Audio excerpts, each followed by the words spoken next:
Gimana sih cara media sosial memiskinkan kita? Rata-rata orang di sekitar kita, apalagi di negeri Konoha yang tercinta ini, emang jauh banget dari literasi keuangan.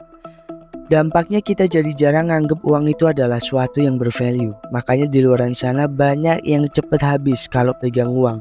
Boros buat beli barang-barang yang mereka inginkan, bukan mereka butuhkan. Pengeluaran selalu lebih besar daripada pemasukan. Makanya sampai muncul istilah besar pasak daripada tiang. Gak bisa dipungkiri lagi nih, kalau orang-orang tuh makin kesini, makin canggih di era ini, banyak menghambur-hamburkan uang.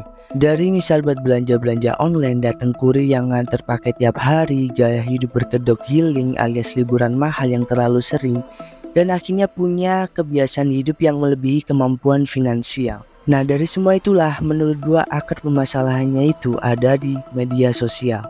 Kenapa kayak gitu?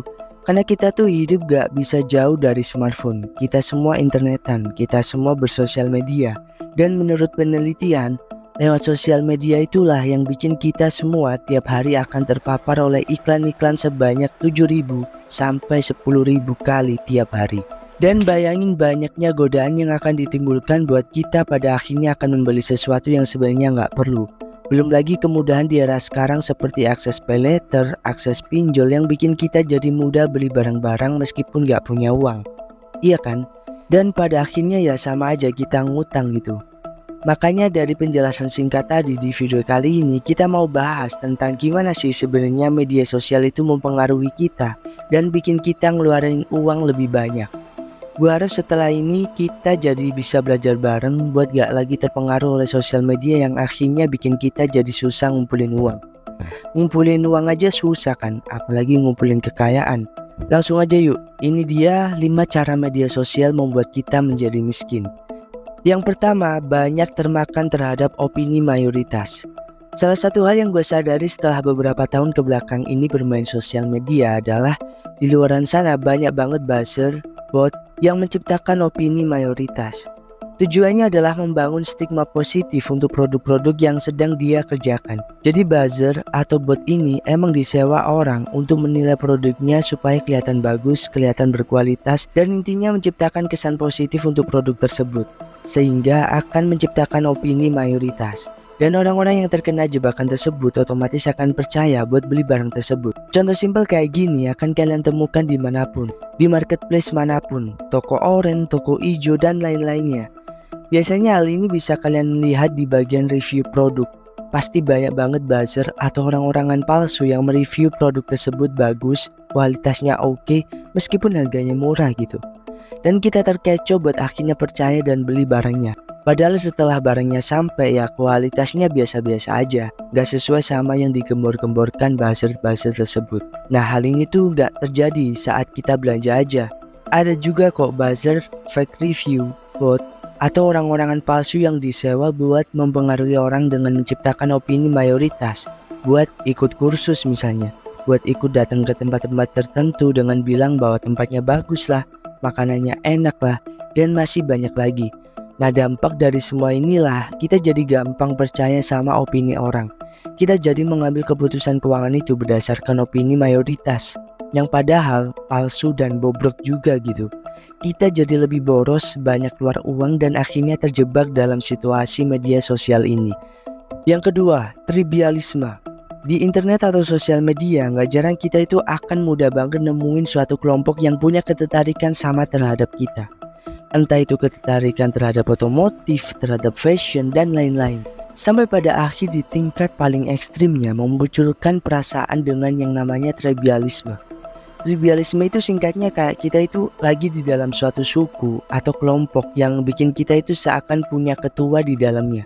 Yaitu adalah orang-orang yang kita anggap punya ketertarikan yang sama seperti kita. Dan rasa akan kentalnya identitas itu muncul dan bikin kita pada akhirnya memutuskan keputusan-keputusan keuangan itu berdasarkan bagaimana kelompok atau suku kita itu mengeluarkan uang. Sebenarnya ini tuh nggak jauh-jauh ya dari kata FOMO, tapi kayaknya ini lebih ekstrim lagi. Kalau diilustrasiin kejadiannya kayak gini nih, influencer itu ibarat ketua suku. Mereka tuh ngasih saran buat ngeluarin uang kita itu kemana gitu, dengan cara menunjukkan ketertarikan dan minat yang sama, lalu kita akhirnya beranggapan menjadi bagian dari suku itu. Terus endingnya, influencer tersebut mempromosikan suatu produk dan kalian beli barang-barang tersebut karena kita ada di suku yang sama dengan mereka. Orang-orang banyak terjebak dengan membeli barang-barang tersebut karena ngerasa punya sense of belonging. Sehingga mereka ngerasa punya tempat, punya teman, dan mereka senang akan hal itu. Jadi orang-orang melihat anggota yang membeli produk dan layanan tertentu, lalu mereka ikut membelinya dan menjadi bagian seutuhnya dari kelompok tersebut. Nah, ketika kita udah terjebak jauh di tempat ini, mengaitkan kita dengan kelompok ini terlalu berlebihan, kita tuh jadi punya keputusan keuangan yang sangat gak masuk akal. Kita tuh merasa harus beli sesuatu karena para anggota suku kita itu bilang harus beli produk itu. Dan ya pada akhirnya kalau diterusin kita jadi gak punya uang gitu. Yang ketiga adalah standar hidup mewah. Untuk pertama kalinya dalam sejarah, selain kita bisa berteman, berelasi, dan menemukan tempat yang bisa menerima kita di sosial media, secara nggak langsung juga kita akan diperlihatkan segala bentuk pencapaian orang-orang di sosial media.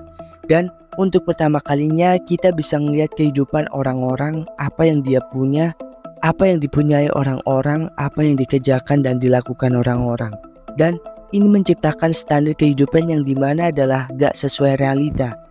Gak jarang kita akan disuguhi konten-konten gaya hidup yang melimpah mewah yang kebanyakan penontonnya juga kalangan pas-pasan gitu, yang kemungkinan akan terobsesi juga untuk mempunyai hal yang sama seperti mereka. Dan dari situlah tercipta standar hidup mewah yang kita pikir kita juga harus seperti itu. Konten-konten kayak gini bikin kita punya pemikiran yang rusak. Kita jadi buram tentang mana sebenarnya gaya hidup yang normal, yang harusnya kita lakuin sesuai dengan kenyamanan kita, kebutuhan kita, dan tentunya juga kemampuan finansial kita. Media sosial itu seakan mendorong ide bahwa untuk menjadi orang yang sejahtera, kita tuh harus punya mobil mewah, rumah mewah, harta berlimpah, dan masih banyak lagi. Karena ya itulah yang sering kita lihat sebagai tolak ukur kesuksesan.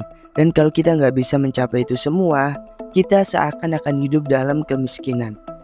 Media sosial yang isinya kemewahan itu sebenarnya benar-benar buram. Kita nggak tahu pada kenyataannya orang-orang yang kayak gitu hidupnya kayak gimana. Bisa jadi mereka posting rumah, mobil, perhiasan, produk branded dan mewah, tapi bela-belaan itu untuk ngutang pakai kartu kredit, pakai apapun buat nunjukin itu. Dan itu terpapar oleh kita yang berpikir bahwa itu asli punya mereka, padahal nggak tahu keadaan yang sebenarnya. Dan sayangnya konten mewah yang gak realistis tersebut jadi standar hidup orang-orang.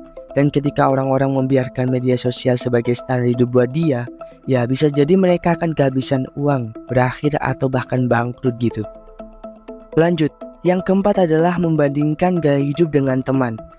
Ini tuh gak jauh beda dari poin nomor ketiga, tapi lebih spesifik karena kita akan ngomonginnya ya lebih deket gitu, teman sendiri. Somehow, ketika kita main Instagram, melihat pencapaian teman-teman kita yang udah bisa beli rumah, beli mobil, beli ini itu, bisa punya jabatan yang tinggi, kerja yang bagus. Siapa sih kita di sini yang juga nggak ikutan pengen ngejar hal yang sama atau bahkan lebih tinggi dari itu semua? Pasti pernah ada dong perasaan kayak gitu. Nah, itulah dampak negatif sosial media kalau sampai kita ada di titik dimana kita sudah membanding-bandingkan hidup kita dengan orang lain. Dengan adanya sosial media terutama Instagram nih, yang pasti feed IG kita kebanyakan adalah teman dekat kita atau teman jauh sekalipun dan kita kenal.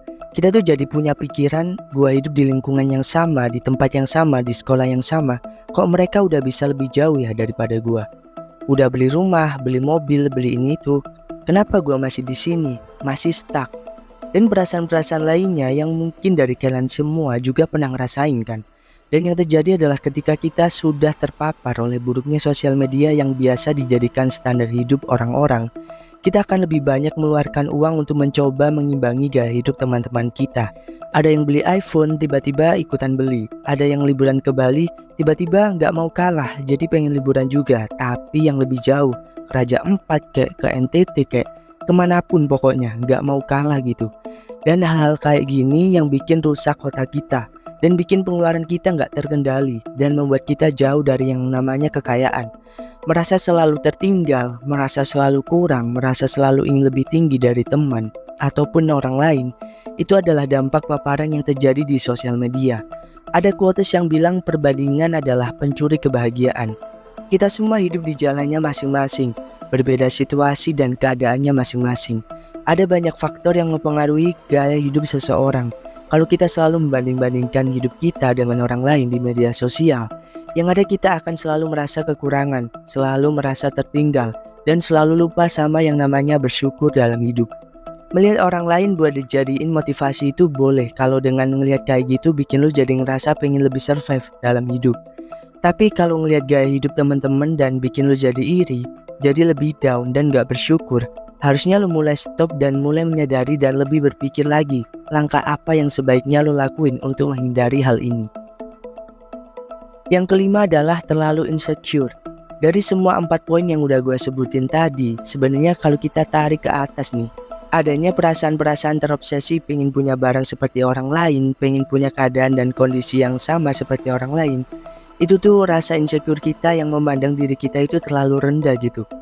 Jadi kalau misal nih lo punya tujuan sendiri dalam hidup, misal let's say lo itu pengen saving uang buat beli aset, katakan aja rumah gitu. Tapi lo tuh harus bener-bener ngerem pengeluaran dengan gak ngikutin gaya hidup sekitar lo. Misal lo masih pakai smartphone yang biasa aja, sementara temen lo pakai iPhone gitu. Ya lo biasa aja gitu, gak perlu insecure, gak perlu kayak kelihatan rendah, karena ya lo harus pede banget karena lo punya tujuan lo sendiri buat saving uang buat beli aset. Seperti yang sering gua bilang, lebih baik kita fokus buat finansial diri kita pribadi demi masa depan yang lebih baik, daripada kita sekarang hambur-hamburan uang tapi besok gak makan kan. Nah itu tadi adalah 5 cara bagaimana sosial media itu benar-benar meracuni pikiran kita buat punya mental yang miskin. Nah itu dulu pembahasan di video kali ini. Kalau lo suka channel Uangkrepz ini, jangan lupa subscribe, like, share, dan komen, dan dukung terus channel ini karena kita akan mengupayakan untuk upload setiap hari. Sekian, gua Jody, sampai ketemu di video selanjutnya. See you.